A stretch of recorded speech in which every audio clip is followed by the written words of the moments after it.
Hello बच्चों, आप सभी का हमारे चैनल आरती एजुकेशन क्लासेस में स्वागत है। आज के वीडियो में हम आपके लिए लेकर आए हैं विषय सामाजिक विज्ञान, जो कि कक्षा 8वीं का है। तो देखिए बच्चों, यहाँ पर सामाजिक विज्ञान कक्षा 8वीं का वार्षिक परीक्षा के लिए जो महत्वपूर्ण प्रश्न उत्तर है, जिसमें कि हम अभ्यास प्रश्न पत्र 2023 का अभ्यास प्रश्न पत्र सेट 1 लेकर आए हैं। अगले वीडियो में हम आपके लिए सेट 2 लेकर आएंगे।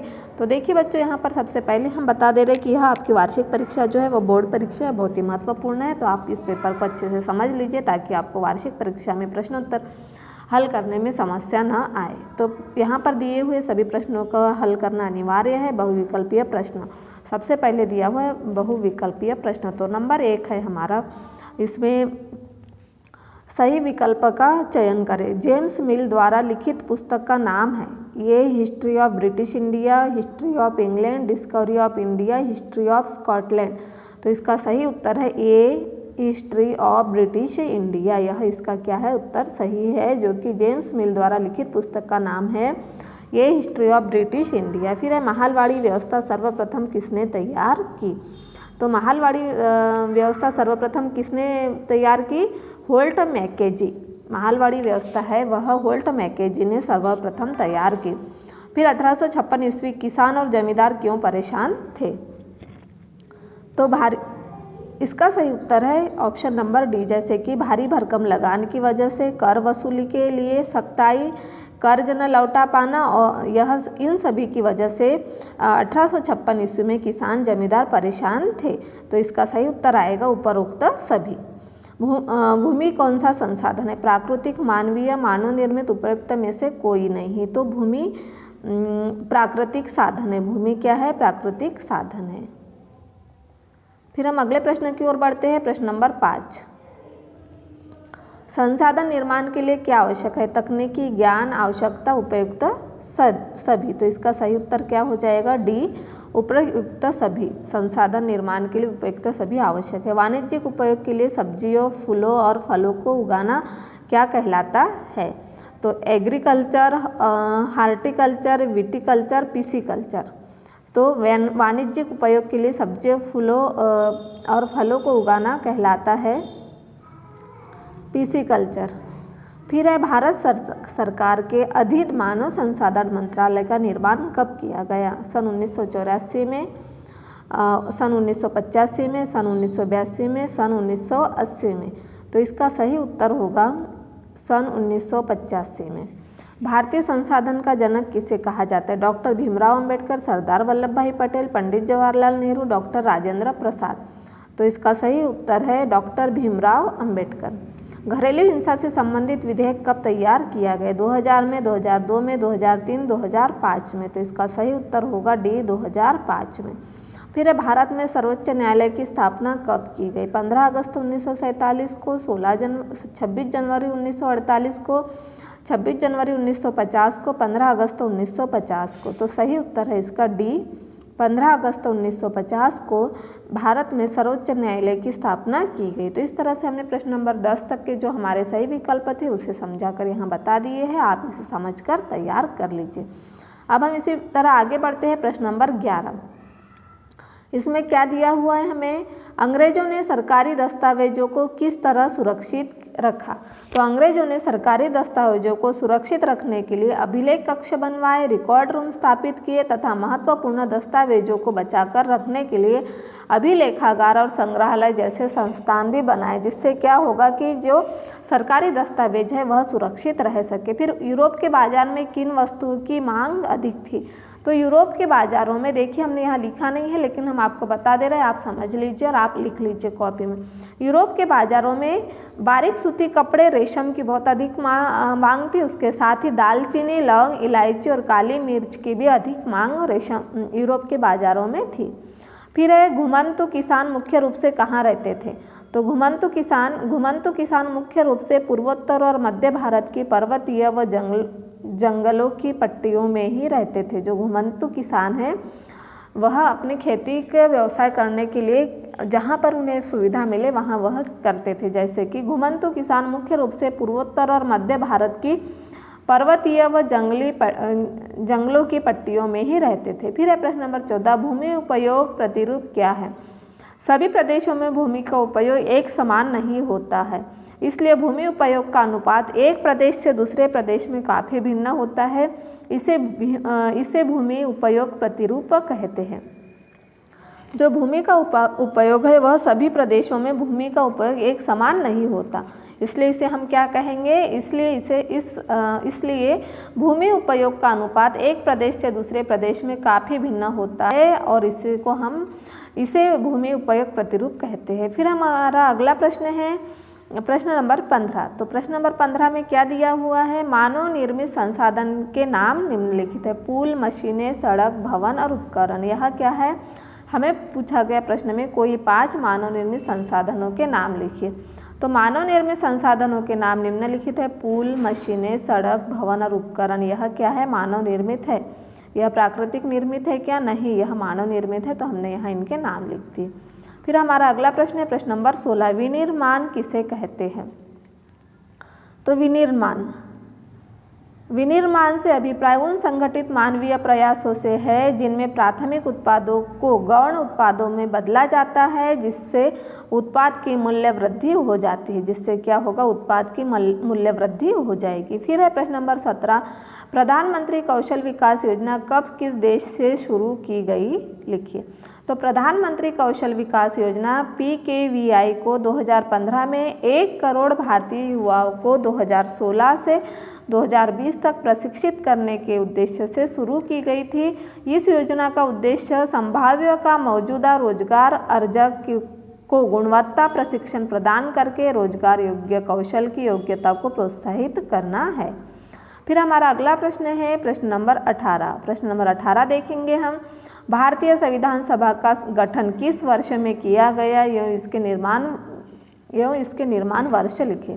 तो भारतीय संविधान का निर्माण करने वाली संविधान सभा का गठन जुलाई 1946 में किया गया। इसके निर्माण की प्रक्रिया में कुल 2 वर्ष 11 महीने और 18 दिन लगे। फिर है न्यायिक समीक्षा को समझाइए। संविधान की व्याख्या का अधिकार मुख्य रूप से न्यायपालिका के पास ही होता है। इस नाते यदि न्यायपालिका को ऐसा लगता है कि संसद द्वारा पारित किया गया कोई कानून संविधान के आधारभूत ढांचे का उल्लंघन करता है तो वह उस कानून को रद्द कर सकती है। इसे न्यायिक समीक्षा भी कहते हैं। फिर हमारा अगला प्रश्न है प्रश्न नंबर 20। प्रश्न नंबर 20 क्या दिया हुआ है, हमारे देश में सर्वाधिक जनजाति वाले राज्य कौन कौन से हैं। तो हमारे देश में सर्वाधिक जनजाति वाले राज्य छत्तीसगढ़, झारखंड, मध्य प्रदेश, उड़ीसा, गुजरात, महाराष्ट्र, राजस्थान, आंध्र प्रदेश, पश्चिम बंगाल तथा उत्तर पूर्व में अरुणाचल प्रदेश, असम, मणिपुर, मेघालय, मिजोरम, नागालैंड, त्रिपुरा आदि राज्यों में आदिवासियों की संख्या काफ़ी ज़्यादा है। फिर हमारा अगला प्रश्न है प्रश्न नंबर 21। प्रश्न नंबर 21 है, अंग्रेज भारतीय किसानों को विभिन्न भागों में किस प्रकार की फसलें उगाने को मजबूर करते थे और क्यों। देश के विभिन्न हिस्सों में अंग्रेज आवश्यकता अनुसार किसानों को विभिन्न फसलें उगाने को मजबूर करते थे, जैसे बंगाल में पटसन, असम में चाय, संयुक्त प्रांत में गन्ना, पंजाब में गेहूं और महाराष्ट्र पंजाब में कपास, मद्रास में चावल। और अंग्रेज़ों ने अफीम, चाय, कॉफ़ी, चीनी, जूट और नील की खेती करने के लिए मजबूर किया। अंग्रेज़ों द्वारा कृषि के व्यवसायीकरण की नीति के कारण भारतीय किसानों को इन फसलों को उगाने के लिए मजबूर करते थे, जिससे कंपनी किसानों से अधिक राजस्व प्राप्त कर सके, साथ ही यूरोप के बाज़ारों में अपना मुनाफा भी चौगुना कर सके। फिर हमारा अगला प्रश्न है, इसमें अथवा में दिया है, शांति निकेतन की स्थापना किसने और क्यों की थी। तो इसका उत्तर है, देखिए, शांति निकेतन की स्थापना रविंद्रनाथ टैगोर ने सन 1901 में की थी। टैगोर बचपन में स्कूल जाने से बहुत चिढ़ते थे। उन्हें स्कूल का माहौल दमनकारी तथा जेल जैसा लगता था, क्योंकि वहाँ बच्चे मनचाहा कभी नहीं कर पाते थे। टैगोर ने बड़ा होने पर ऐसा स्कूल खोलने की सोचा जहाँ बच्चे खुश रह सके व मुक्त तथा रचनाशील बने, वे अपने विचारों और आकांक्षाओं को समझ सके। उनका मानना था कि सृजनात्मक शिक्षा के केवल प्राकृतिक परिवेश में ही प्रोत्साहित किया जा सकता है, इसलिए उन्होंने कलकत्ता में 100 किलोमीटर दूर शांति निकेतन की स्थापना की। उन्होंने शांति निकेतन में कला, संगीत, नृत्य के साथ साथ विज्ञान और प्रौद्योगिकी शिक्षा पर भी जोर दिया। इस तरह से शांति निकेतन की स्थापना की गई। फिर हमारा अगला प्रश्न है प्रश्न नंबर 22, संसद में प्रश्नकाल क्या है तथा इसका महत्व क्या है। तो प्रश्नकाल एक महत्वपूर्ण व्यवस्था है। जब संसद का सत्र चल रहा होता है तो उसमें सबसे पहले प्रश्नकाल होता है। इसके माध्यम से सांसद सरकार के कामकाज के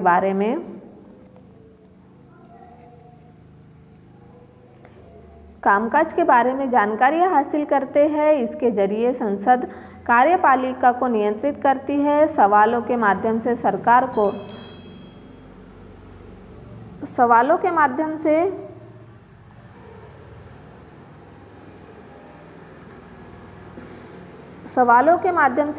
को उसकी खामियों के प्रति आगाह किया जाता है। इस तरह सरकार को भी जनता के प्रतिनिधियों यानी सांसदों के जरिए जनता की राय जानने का मौका मिलता है। सरकार से सवाल पूछना किसी भी सांसद की बहुत ही महत्वपूर्ण जिम्मेदारी होती है। अब देखिए हमारा प्रश्न क्या था, हमारा प्रश्न 22 था। अब हम अगले प्रश्न की ओर बढ़ते हैं। प्रश्न नंबर उसी में जो अथवा आया हुआ है, घरेलू हिंसा किसे कहते हैं। जो प्रश्न नंबर 22 है उसमें अथवा में घरेलू हिंसा किसे कहा जाता है। तो जब परिवार का कोई पुरुष सदस्य घर की किसी औरत के साथ मारपीट करता है, उसे चोट पहुंचाता है या धमकी देता है, औरत को यह नुकसान शारीरिक मारपीट या भावनात्मक शोषण के कारण पहुंच सकता है। यह शोषण मौखिक, यौन या फिर आर्थिक शोषण भी हो सकता है। इसे घरेलू हिंसा कहते हैं। घरेलू हिंसा कानून 2005 में महिलाओं की सुरक्षा की परिभाषा ने घरेलू शब्द की समझ को और भी अधिक व्यापक बना दिया। अब ऐसी महिला भी घरेलू दायरे का हिंसा मानी जाएगी जो हिंसा करने वाले पुरुष के साथ एक ही मकान में रहती है या रह चुकी है। इसे हम क्या कहेंगे, घरेलू हिंसा कहेंगे। फिर हमारा अगला प्रश्न है प्रश्न नंबर 23, वनों से होने वाले लाभ लिखिए। जो हमें वनों से लाभ होते हैं उन्हें हमें लिखना है। तो वन मनुष्य के लिए बहुमूल्य संसाधन है। वनों से होने वाले लाभ निम्नलिखित है। वन प्राणियों को आश्रय और ऑक्सीजन प्रदान करते हैं जिससे हम सांस लेते हैं। वनों से इमारती लकड़ी, कागज, लुगदी, गोंद तथा रबड़ प्राप्त होती है। वन मृदा अपरदन को रोकने में सहायक होते हैं। वन भूमिगत जल के संग्रहण में सहायता करते हैं। वन हमारे परितंत्र के संतुलन को बनाए रखने के लिए अत्यधिक लाभदायक है। इस तरह से हमें वनों से लाभ होते हैं। फिर हमारा अगला प्रश्न है जिसमें अथवा वाला, श्रम और प्रौद्योगिकी के स्तर के आधार पर कृषि को कितने प्रकारों से विभाजित किया गया है। तो श्रम और प्रौद्योगिकी के स्तर के आधार पर कैसी दो मुख्य प्रकारों में वर्गीकृत की जा सकती है। ये निर्वाह कृषि और वाणिज्यिक कृषि। इन्हें किसे निर्वाह कृषि और वाणिज्यिक कृषि, इन दो भागों में इन्हें विभाजित किया जा सकता है। तो इसमें हम देखेंगे निर्वाह कृषि। निर्वाह कृषि हम किसे कहेंगे, इस प्रकार की कृषि कृषक परिवार की आवश्यकता को पूरा करने के लिए की जाती है। इसमें पारंपरिक निम्न स्तरीय प्रौद्योगिकी का प्रयोग होता है और केवल पारितंत्रिक श्रम का उपयोग किया जाता है। निर्वाह कृषि की चावल मुख्य फसल है तथा अन्य फसलों में गेहूं, मक्का, दलहन और तिलहन भी शामिल है। निर्वाह कृषि में स्थानांतरित कृषि और चलवासी पशु चारण भी शामिल है। फिर हम अगली कृषि देखेंगे वाणिज्यिक कृषि। वाणिज्यिक कृषि क्या होती है। वाणिज्य कृषि में फसल उत्पादन और पशुपालन बाजार में विक्रय हेतु किया जाता है। इससे अधिक पूंजी का प्रयोग होता है। अधिकांश कार्य मशीनों के द्वारा किया जाता है। वाणिज्यिक कृषि में वाणिज्यिक अनाज कृषि, मिश्रित कृषि और रोपण कृषि भी शामिल है। इसमें मुख्यतः गेहूं, मक्का, कहवा, चाय, केला, कपास इत्यादि फसलें शामिल है। तो इस तरह से हमने यहाँ पर हमारा जो प्रश्न था प्रश्न नंबर 23 को पूर्ण किया। अब हम इस तरह से जो प्रश्न नंबर 23 तक हमें वार्षिक परीक्षा में प्रश्न पूछे जाएंगे। तो इस तरह से आपको वार्षिक परीक्षा के लिए पेपर की आवश्यकता है। जिस तरह से इस पैटर्न पर आधारित परीक्षा में पेपर आएगा तो आप इसे देख लीजिए और समझ लीजिए ताकि आपको वार्षिक परीक्षा में कठिनाई महसूस ना हो। और इस तरह से यदि आप हमारे चैनल पर नए हो तो हमारे चैनल को सब्सक्राइब ज़रूर कर लीजिए और बेल आइकन को प्रेस करना ना भूलिए ताकि आपको हमारे आने वाले वीडियो के नोटिफिकेशन मिलते रहेंगे।